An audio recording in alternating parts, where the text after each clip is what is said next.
For the warning. Appreciate that. Well, as a reformed anarchist, I don't know, when we've got the federal government spending 80% of their advertisement dollar on foreign social platforms, we got a federal government that doesn't understand where their money should be spent. When they, for example, Stats Canada, they sent out news releases and wanted media to cover it with news stories, not paying for advertising. I think we've got a problem starting right with the federal government in the sense of how we support the media.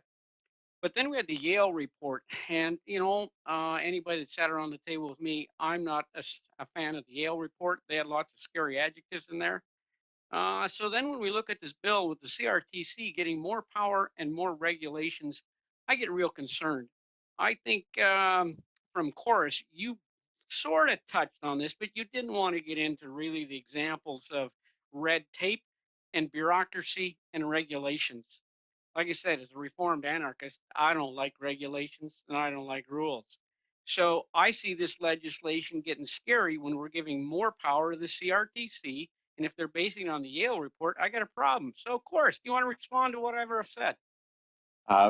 Certainly, Mr. Shields. I think you raise a valid concern that none of us wants to see a giant monster created at the CRTC, and that is, there is risk in this bill that happens because it does empower.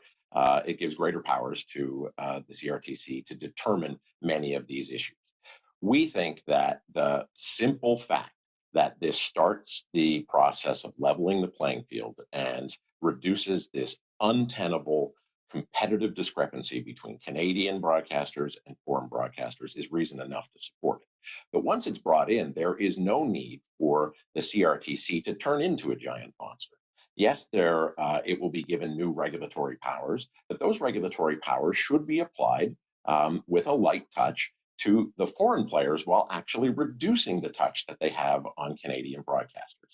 As we said before, if you've got a situation where you've got Canadian broadcasters with this 30% level of required spending and foreign broadcasters at zero, there's no reason they can't somehow meet in the middle without having to increase the overall regulation level of regulation in the system, because we find that the current level of regulation as an operator reduces our competitiveness, not only domestically, but internationally. You believe that would happen? Governments never do that. They never take stuff out. I think you're being very nice and polite. The reality is once you give bureaucracy powers, they develop more rules. They don't go the other way. You're being optimistic on that one. Mr. Shaw, go ahead. After 10 years of no action whatsoever, we're eager to see some kind of action.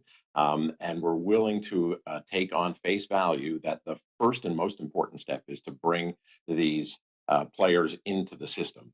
And then I think we will have to see how the government then empowers the CRTC. And that's where I think the role of a watchdog opposition is going to be very important.